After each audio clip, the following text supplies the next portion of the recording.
Vereador Daniel Santos. Vereador Ramon, parece que o senhor não aprendeu nada com o que aconteceu aqui semana passada sobre o senhor manipular a informação, levar para as redes sociais. Não, o senhor não aprendeu nada.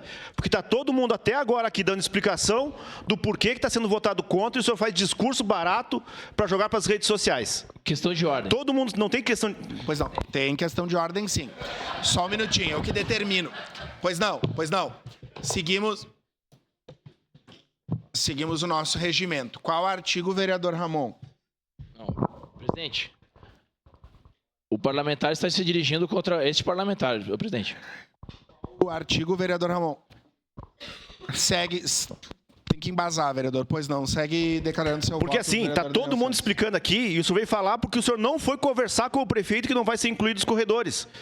Isso é uma mentira. É mentira porque está sendo explicado questões técnicas aqui. Ah, porque a vereadora Andressa foi conversar com o prefeito e vai ser incluído os membros da Universidade de Faculdades. E não é isso. Ela foi conversar com a Secretaria de Trânsito, Transporte e Mobilidade e porque tinha paridade.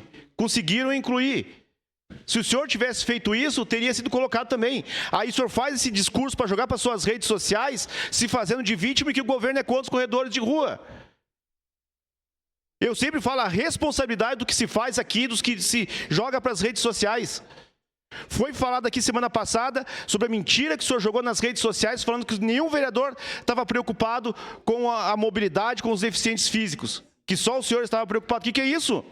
Aí, de novo, vem para essa casa, todo mundo explicando, por A mais B, que não é uma questão que não querem os corredores. Aí o senhor faz todo um discurso preparado, desenhado para a câmera, para as redes sociais, para prejudicar o governo e o senhor, o salvador da pátria. Bom, mas agora fez preparado, ou não fez? Então, mas enfim, vamos ver o que... Bom, então tá. Então... Por favor, segue então o que acontece? Já foi explicado aqui e vou falar de novo. Agora, para todos os corredores de rua, que ninguém aqui é contra qualquer corredor de rua ou que vocês tenham o espaço de vocês. A questão aqui é uma questão técnica.